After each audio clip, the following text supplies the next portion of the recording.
Mike's Daily Podcast. FF episode 1564, 1564. I'm your host, Mike Matthews, on our podcast where we go. I didn't get the job. I thought I was going to get maybe a job at a podcast that's way more famous than this one, that a lot of people download, that tells like a story about architecture and the wonders of the world. My favorite was Mike's Daily Podcast. When they talked about the Salton Sea, this podcast, because the Salton Sea mystifies me. It's in California. Mike's Daily Podcast. It's a big lake, but we still call it a sea, and it's full of salt. It's where the Colorado River converges, and it's not my fault that I don't do a podcast that they want, the type that where there's a lot of music playing and you tell a story and it's scripted out, and like, that's not the way this show is. This show is not that. Mike's Daily Podcast. It's me talking to you on a very early, Wednesday morning at 5:33. It feels like a Tuesday. Mike's and I like that. Daily The 1 day advance Podcast thing is kind of cool. Yeah! It's very cool. And we use hedgers too much in this world. Kinda, sorta. Yeah, I kinda like that. No, you like it or you don't. Maybe you kinda like things, I guess. I like it. I don't like it. I'm warming up to it. My point being, someone just walked in. Who could it be now? I bet there's someone who's been listening to this show for a long time that is going, why doesn't he ever sing that Men at Work song when someone walks in through the door? Because it really pertains to that. Who could it be now? Hello, my compatriots, Madame Rootabega, and it is me now. Was wonderful. Did you like Men at Work? Yeah, Colin Hay, what I used to date. Woo. Wow. I'm surprised you guys didn't get married. You seem perfect for each other. Thank you. Look who else is here. Hello there, Mike. This is Valentino, the parking attendant. And this is Bison Bentley. Do you know that? All right. So great to have you here. You guys. Yeah, we didn't want to be here. It's too cold. Yeah, we need more heat here at Café Anyway. Do you know that? And here's today's podcast picture. Anyway. Café Anyway. Yes. So a couple of people have... I have a podcast picture. I want to say hi out to Edward T. Goodman III. He liked my tweet yesterday where I talked about Palette. The Palette show. It was called Palette, the last show. And then Steve Baker liked a tweet. And then the Think-Uns liked a tweet that I had. What was the name of the Crumb Catcher is what the Think-Uns used to be. And now they are this band. I believe they are in South Carolina. And they have some fun rock and roll that they play. And they have, let's see. Do they have any... Oh, they say keep scrolling down their website. And I can hear a song, perhaps. Okay, I'm scrolling. I'm hitting play. Café Anyway.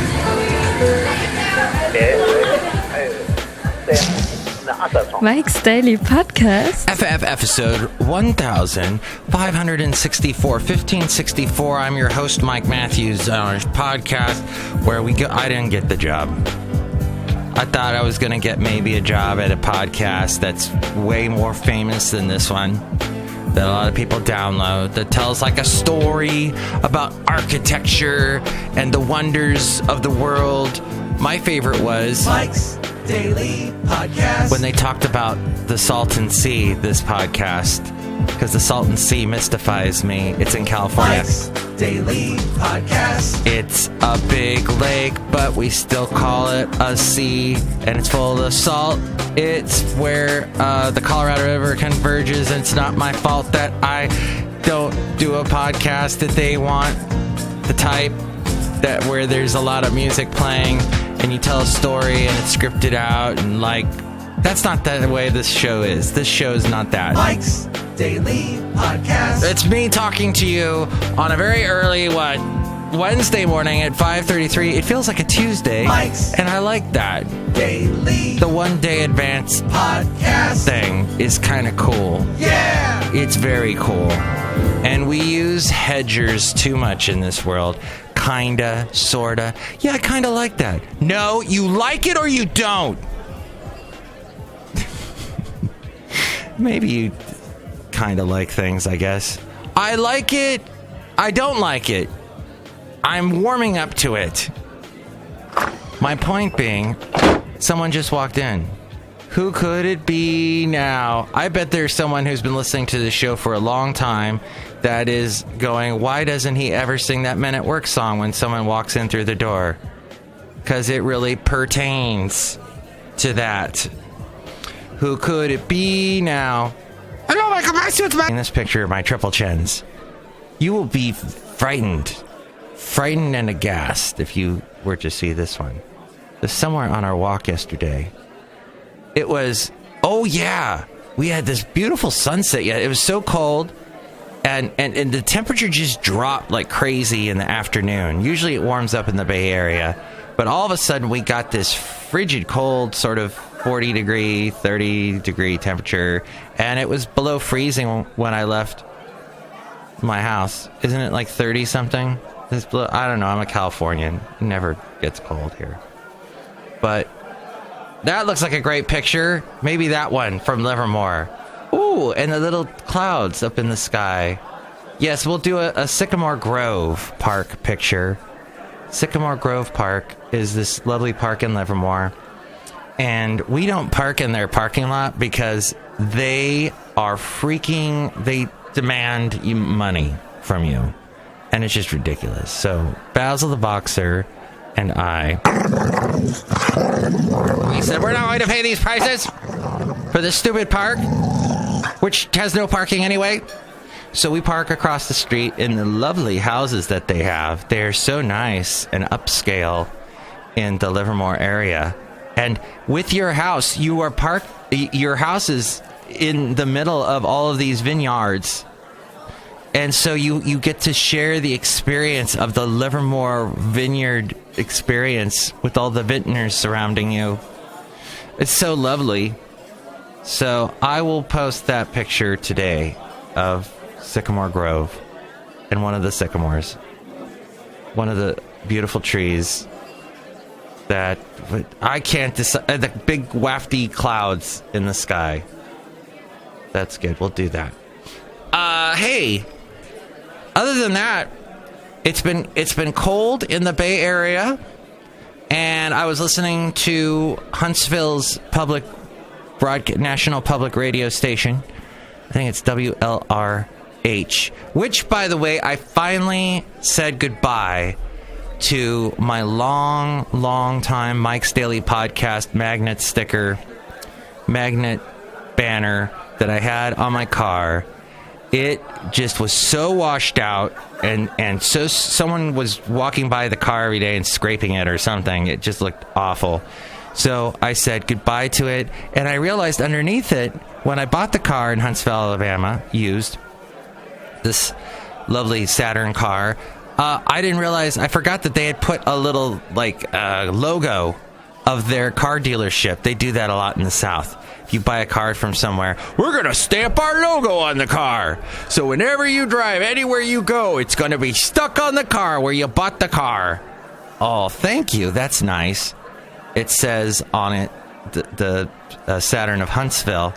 But I have a little refrigerator magnet for Mike's Daily Podcast, which if you would like one, I'm not going to mail it to you, but I'll give it to you in person if you ever want to meet me. Let me know if you want to go on a Mike excursion. We do these Mike excursions around the Bay Area. Yeah, you have to be in the Bay Area. Unless you're going to fly me out to you, then we might work out a deal. But I have a magnet, a Mike's Daily Podcast magnet that I have on my car, and it looks so cool. Hey, let's do this one with Basil looking out over the hills of Sycamore Canyon. That looks pretty cool. And the grass is so thick these days. It is so... Oh, and there's a woodpecker that I saw. And perhaps we can hear that audio now. Pecking away. Can you hear it pecking? There you go. There's a lot of... It was very windy. There's me going peck. Oh, there it goes. Wow.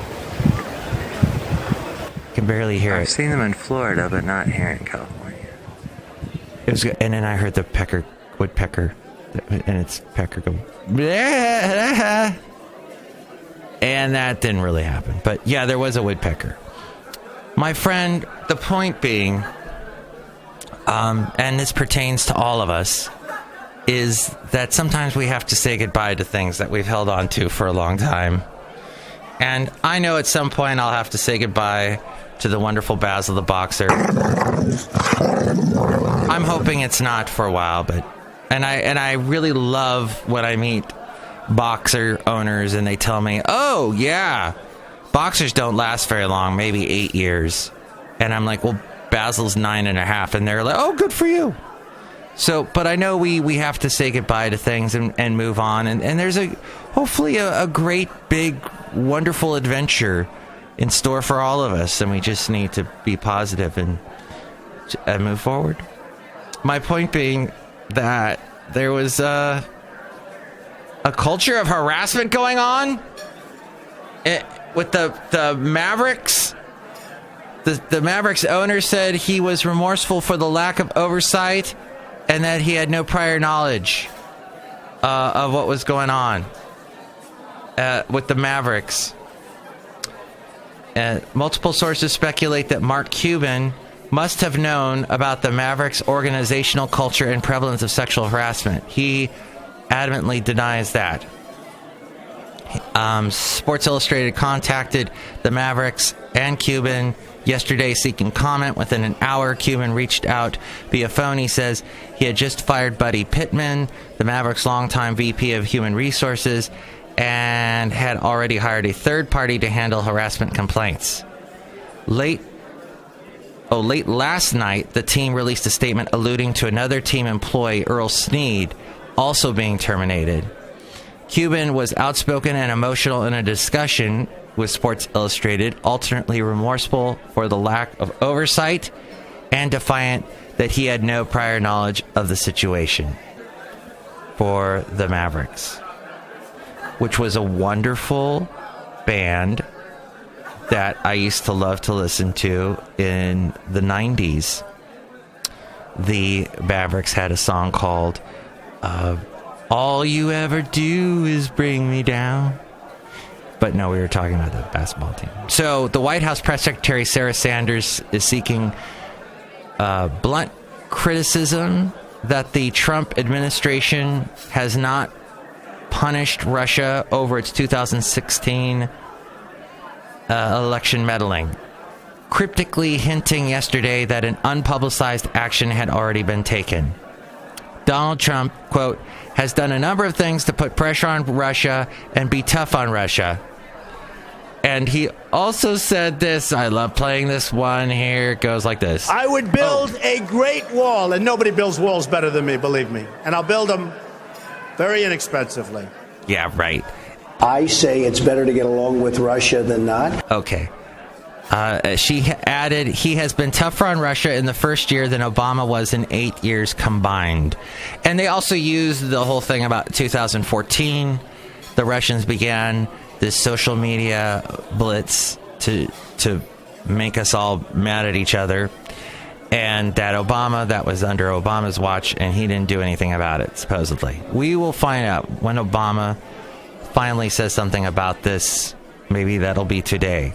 But her defense comes days after Special Counsel Robert Mueller released a detailed indictment against 13 Russian nationals for allegedly interfering in the 2016 U.S. election. Sanders later echoed some recent Trump tweets claiming that Trump has been tougher on Russia than former President Barack Obama ever was. That statement doesn't seem to reflect reality, however, says CNN. While Trump and even some Democrats have criticized the Obama administration as not speaking up enough on Russia's actions before the election, Obama did take some steps to reprimand the country. Obama did, Russian Vladimir Putin's... And just the fact that Russia's president is named Vladimir, Vlad, as in Vlad the Bad, as in Dracula, as Vlad the Impaler, that freaks me out. His name is... Donald's a nice name. Donald. If you want to go out and play, make sure that your friend Donald is with you. You know, Obama, well, that's just a magical name. But Vladimir... Did I say magical? But Vladimir Putin, Obama confronted him on the sidelines of the G20 meeting in China in 2016, something Trump has yet to forcefully do in meetings with the Russian leader. Trump and Putin discussed election interference in Hamburg, Germany in July of last year. Trump later said he thought the Russian leader was earnest when he denied any election meddling. He said he didn't meddle. I asked him again. You can only ask so many times, he said in Vietnam when he was there in November. During his last 2 years in office, Obama imposed sanctions on Russia, on Russian individuals and entities for election meddling, and kicked out 35 Russian diplomats and closed 2 Kremlin compounds in the United States. Wow, he did a lot. I appreciate that. Yeah, so shut up, Sanders. My God. I don't know what that was. Was that Archie Bunker? There was a Russian troll arrest. Former Russian troll says he was arrested after speaking to the media. A former worker at the Russian troll factory that was mentioned in the allegations released on Friday, targeted by a U.S. prosecutor, said he was arrested after speaking to American media. Good. You know, and it's so funny because we have the whole thing with first the Republicans loved the FBI because they went after Hillary, and then there was Comey, and Comey helped get Hillary elected. Hillary defeated and Trump elected. It makes me mildly nauseous. And he said, you know, that I had any influence on the election. But then all of a sudden, Comey goes after Trump about these Russian collusion allegations, and then the Republicans hate the FBI. And then they love the FBI when they come out with this report on Friday, or the Department of Justice says, hey, there is this Russian thing influencing our election. Go back to 2014. They're like, yeah, that's great. But then I heard, what's his name? Jay Sekulow, total conservative lawyer guy, hates Obama, hates the Democrats, and goes on and on about, in his last show, about how there was how the FBI didn't follow up on the lead about the shooter in Florida, yet they had a lead about it. Oh, they did a whole show about that. But we won't, because there's one more interesting story I'll get to as we go outside of Café Anyway. We're bringing Mike's Daily Podcast somewhere in Podcast Ravalli. And that is, speaking of the DOJ, the Department of Justice, President Trump said Tuesday that he has signed a memo directing the Department of Justice to propose regulations to ban all devices like the rapid-fire bump stocks involved in last year's Las Vegas massacre. Propose regulations to ban all devices that turn legal weapons into machine guns. In October, the Las Vegas shooter used a bump stock to increase the fire rate of his weapons. Interesting. That is interesting. Huh. That was yesterday, and he's seeking to show action days after the deadly shooting in Florida. He says we must move past cliches and tired debates and focus on evidence-based solutions and security measures that actually work. Oh, that's going to snap! That is going to... Oh my gosh, it's going to drive the... Oh my gosh, my gosh, my gosh! Oh, snap. The Republican gun owner people are going to go nuts because they don't give one iota. They're going to freak out with this information. about Trump. They're gonna just throw so much heat on Trump, and he'll change his tune. This is what I think. We'll see if he actually sticks with this. But that's the end of the show. I can't stick with it any longer because I got to produce a show in a moment. But this pertains to all of you. Thank you so much for listening to the show. And so I didn't get a job working on another podcast. You don't want me working on another podcast. You want me working on this one because you like this one and you tweet me, and that's fine. You can always find me on Twitter at Mike Talks. I'm at Mike'sDailyPodcast.com. Go to the website. And you can also tell Alexa to play the show. If you have an Alexa, an Echo Dot, or a Google thingy, you can say open iHeartRadio or start iHeartRadio or start TuneIn or open TuneIn or however you do that. And then once you do that, you say play Mike's Daily Podcast. I think that's how it works. But that's the name of the show, Mike's Daily Podcast, as you've probably gathered. And the name of the website, Mike'sDailyPodcast.com. And you can help us out through the PayPal there. Maybe I'll give you a refrigerator magnet. I don't know. But the past podcast pictures are all there. It's wonderful. Mike'sDailyPodcast.com. Next show, we're going to... Chely Shoehart is what we'll have. Floyd the Floorman, John Deere the Engineer, they'll stop by. It'll be great. Mike's Daily Podcast is written and produced and performed by Mike Matthews. His podcast is super easy to find. Download or listen to his show and read his blog at mikesdailypodcast.com. Email Mike now at mikesdailypodcast@gmail.com. See you tomorrow.